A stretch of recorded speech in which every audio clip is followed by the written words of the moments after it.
رسالة لمزارعي الفول من تحت الشجرة. الفول مش رشة وتسميد، الفول مش ري، الفول معاملات، حماية من الحشرات، ذبابة ومن وجسد وحلم دودي وصناعة أنفاق، حماية من التبقع البني والأصداء، أمراض فطرية، ري، تسميد مظبوط، بحاول أديله كل العناصر اللي هو محتاجها.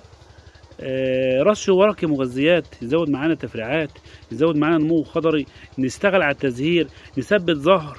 كل الحاجات دي بتتعامل معانا. الزرعه مش الفول، مش ان انت تزرع فول وبركه وبذره وتجاوي وترمي وتجري وتروي وتحط كيماوي، لا، كل الحاجات دي معاك وكلها مرتبطه ببعضها.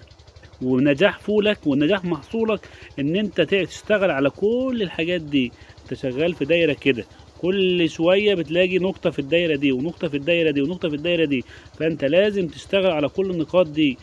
حشرات، امراض فطريه، تزهير، عجد، تحجيم، تسميد، ري، كل ده تشتغل معاك في الفول. فانت لازم تشتغل على كل الحاجات دي عشان تاخد محصول فول كويس.